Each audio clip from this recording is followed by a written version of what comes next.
Deer students, welcome to Atiyas academy. আজকে আমরা যে জিনিসটি শিখতে চলেছি সেটি হলো সেন্টেন্স। সেন্টেন্স মানে বাক্য। আমরা সবাই জানো আশা করি।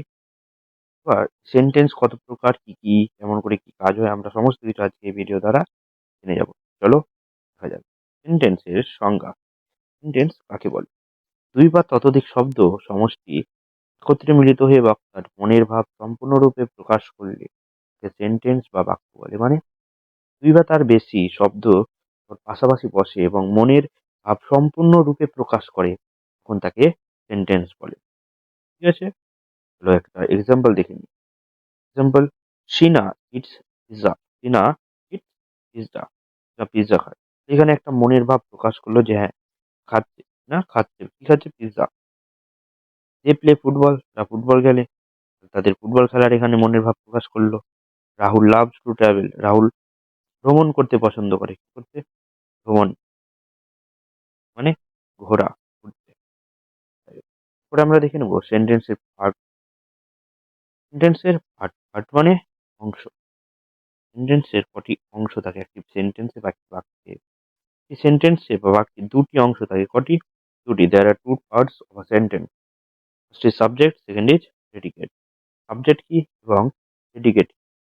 বাক্যে যার সম্বন্ধে বা যাকে উল্লেখ করে কিছু বলা হয় সে হলো সাবজেক্ট, এবং সাবজেক্টকে উল্লেখ করার জন্য যা কিছু বলা হয় তা প্রেডিকেট।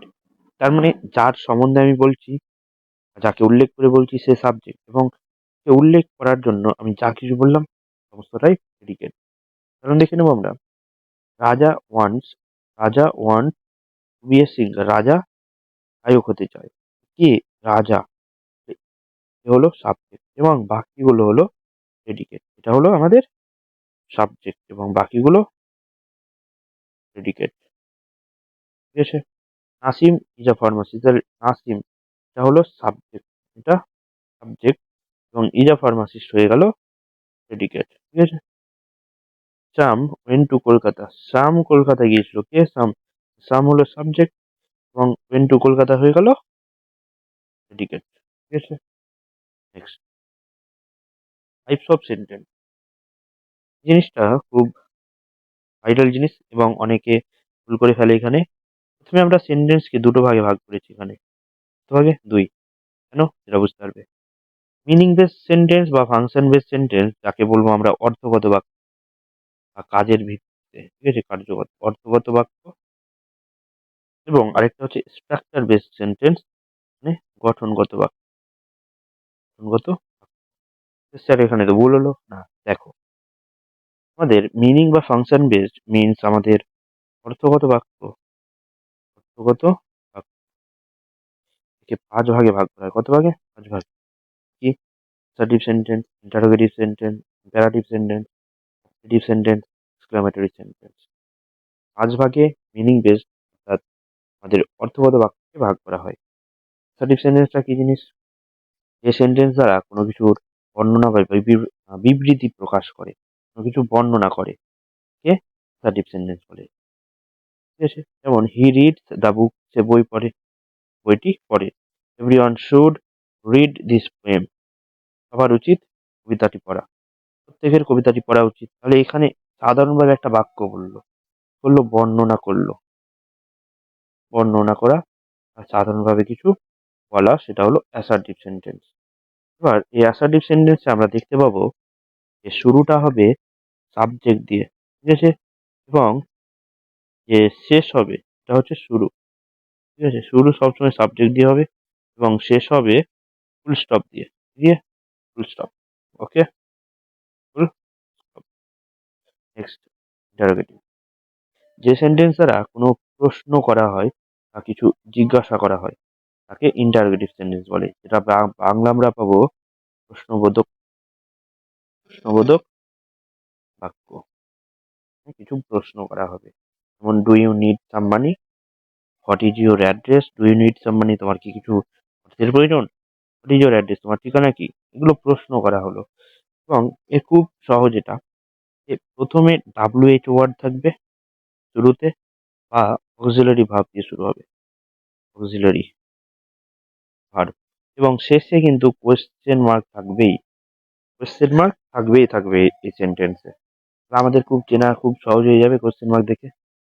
নেক্সট ইম্পারেটিভ সেন্টেন্স, যে সেন্টেন্স দ্বারা বা যে বাক্য দ্বারা কোনো আদেশ, নিষেধ, অনুরোধ, উপদেশ উপদেশ কোনো উপদেশ প্রকাশ করা হবে, কোনো উপদেশ বোঝাবে, তাকে ইম্পারেটিভ সেন্টেন্স বলে। কে ইম্পারেটিভ সেন্টেন্স বলে। যেমন do it quickly, never tell a lie, please give me a pen, বা ডু ইট কুইকলি, এটা তাড়াতাড়ি করো, এখানে আদেশ দিল, অর্ডার মানে আদেশ, ঠিক আছে। তারপর নেভার টেল এ লাই মানে উপদেশ দিল, অ্যাডভাইস মিনস উপদেশ, কোনো মিথ্যা কথা বলো না। Please give me a pen, দয়া করে আমাকে একটি কলম দাও, এখানে কি করলো, অনুরোধ করলো, ঠিক আছে। এইরকম করে প্রকাশ করবে এবং এর শুরুটা হবে আমাদের ভার্ব দিয়ে বা ডোন্ট দিয়ে। বাক্যের শুরুটা ভার্ব বা ডোন্ট দিয়ে হবে এবং শেষে ফুল স্টপ থাকবে, ঠিক আছে। তাহলে এটাও আমরা চিনে যাব। নেক্সট অপটেটিভ সেন্টেন্স, যে সেন্টেন্স দ্বারা মনের ইচ্ছা কিংবা প্রার্থনা প্রকাশ করে, আবারও বলা যেতে পারে আশীর্বাদ, আশীর্বাদ প্রকাশ করে, তাকে অপটেটিভ সেন্টেন্স বলে। তাহলে মনের ইচ্ছে, প্রার্থনা, আশীর্বাদ, আকাঙ্ক্ষা, এগুলো প্রকাশ করবে অপটেটিভ সেন্টেন্সের দ্বারা। যেমন লিভ লং আওয়ার প্রেসিডেন্ট, আমার প্রেসিডেন্ট, আমাদের প্রেসিডেন্ট দীর্ঘজীবী হোক।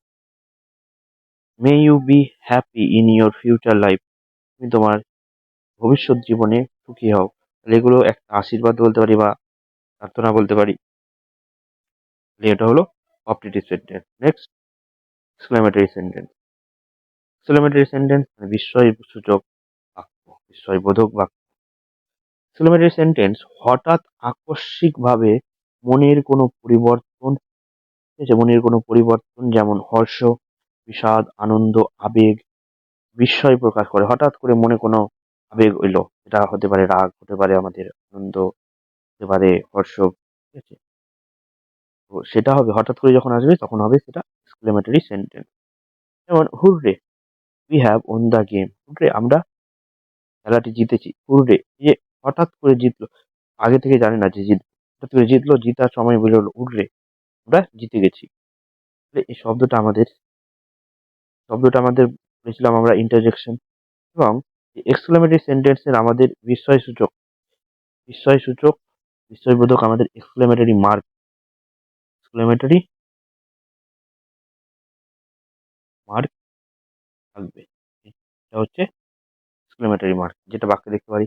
এবার এটা বাক্যের শুরুতে বা শেষেও থাকতে পারে, ঠিক আছে।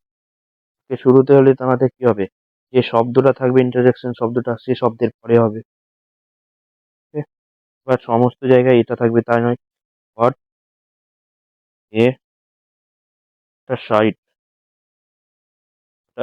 সাইট, এখানে আমাদের কোনো, এখানে শেষে থাকলো, শব্দগুলো থাকলো না আমাদের।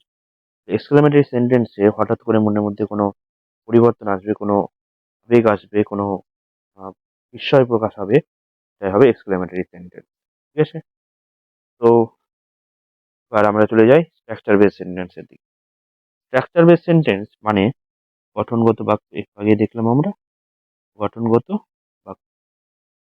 গঠনগত বাক্য তিন প্রকার: simple sentence, complex sentence, compound sentence. Simple সেন্টেন্সটা কি, যে সকল বাক্যে একটি মাত্র সাবজেক্ট বা অবজেক্ট, মাত্র সাবজেক্ট বা অবজেক্ট থাকবে এবং একমাত্র সমাপিকা ক্রিয়া মানে ফাইনাইট ভার্ব থাকবে, একমাত্র ফাইনাইট ভার্ব, সিম্পল সেন্টেন্স বলে, ঠিক আছে। উদাহরণ দেখে নিই আমরা। She wrote an application to the principal. She wrote an application to the principal. তাহলে এখানে আমাদের একটি মাত্র সাবজেক্ট আছে বা অবজেক্ট থাকবে she, ঠিক আছে। এবার কি করলো আমাদের, এখানে বলেছিল একমাত্র সমাপিকা ক্রিয়া থাকবে। কি সমাপিকা ক্রিয়া? she wrote সে লিখেছে, কি লিখেছে? an application to the principal, ঠিক আছে। Next, India is a developing country, India is a developing country. এই সেন্টেন্স গুলো হয়ে গেল আমাদের simple sentence. Next complex sentence, যে সকল বাক্যে একটি প্রধান খণ্ড বাক্য থাকে, একটি প্রধান খণ্ড বাক্য থাকে, ঠিক আছে। এবং তার উপর বেস করে বা তার উপর আশ্রয় অবলম্বন করে আরো এক বা একাধিক খণ্ডবাক্য থাকে। এক খণ্ডবাক্য মেন থাকছে, তার উপর বেস করে আরো খণ্ডবাক্য তৈরি হচ্ছে, ঠিক আছে, তারা আরো থাকছে। মানে একটা খণ্ডবাক্য, ঠিক আছে, এ বি সি ধরে নাও, দুটো খণ্ডবাক্য আছে, এরা কার উপর বেস করছে? এ বাক্যের উপর। এ কমপ্লেক্স সেন্টেন্স বলে। যেমন his brother died when he was 7 years old. His brother died, আর ভাই মারা গিয়েছিল, এর উপর কি বেস করে আছে, কে নির্ভর করছে? when he was 7 years old, যখন সে 7 বছরের ছিল তখন কি হয়েছিল? তখন তার ভাই মারা গিয়েছিল। ইফ ইউ রেড রেগুলারলি, যদি তুমি নিয়মিত পড়ো তাহলে কি হবে? You will do well in the exam. এটা একটা আমাদের এখানে সম্পূর্ণ অর্থ প্রকাশ করছে না, খণ্ডবাক্য। যদি তুমি নিয়মিত পড়ো তাহলে কি হবে? বললো, তারপরে তখন বলছে you will do well in the exam, তুমি পরীক্ষায় ভালো ফলাফল করবে। তাহলে একটি খণ্ডবাক্যের উপর বেশ নির্ভর করে থাকে বাকি খণ্ডবাক্যগুলো। কম্পাউন্ড সেন্টেন্স, দুই বা তার বেশি অধিক, ঠিক আছে, দুই বা তার অধিক বা বেশি সরল বাক্য, দুই বা তার অধিক সরল বাক্য যদি কোনো সংযোজক অব্যয় দ্বারা, সংযোজক অব্যয় মিনস এখানে কি বলবো আমাদের? কনজাংশন, কনজাংশন, ঠিক আছে, অব্যয় দ্বারা সংযুক্ত হয়ে একটি সম্পূর্ণ বাক্য তৈরি করে, তখন তাকে কম্পাউন্ড সেন্টেন্স বলে। কম্পাউন্ড সেন্টেন্স মিন যৌগিক বাক্য, যৌগিক বাক্য। আর সিম্পল মানে কি? সিম্পল সেন্টেন্স হচ্ছে সরল বাক্য, ঠিক আছে, এই যে সরল বাক্য মানে সিম্পল সেন্টেন্স।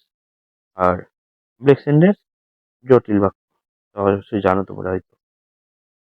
তাহলে উদাহরণ দেখে নিই আমরা কম্পাউন্ডের। He is poor but happy, এখানে দুটো বাক্য ছিল। দুটো বাক্য কি? হি ইজ পুর এবং হি ইজ হ্যাপি, দুটো বাক্য ছিল, দুটো বাক্য তৈরি হলো একটা বাক্য এই কনজাংশনের মাধ্যমে। We searched him everywhere, we searched him everywhere but did not find. We did not find আর উই সার্চড হিম এভরিওয়্যার, এই দুটো বাক্য ছিল, বাট দিয়ে সেটাকে একটা বাক্যে পরিণত করা হলো। He is kind, he is gentle, যাকে অ্যান্ড দিয়ে যুক্ত করে একটা বাক্যে পরিণত করা হলো, ঠিক আছে। এই বাক্যে দুটো বাক্যকে বা তিনটে জিনিসকে আমাদের যুক্ত করে দেবে, ঠিক আছে। আজ এ পর্যন্তই। যাদের যাদের ডাউট হয়ে আছে এখানে বা বুঝতে পারোনি তারা অবশ্যই কমেন্ট করবে, ঠিক আছে, কমেন্ট করে জানিয়ে দেবে। দেখা হচ্ছে নেক্সট ভিডিওতে।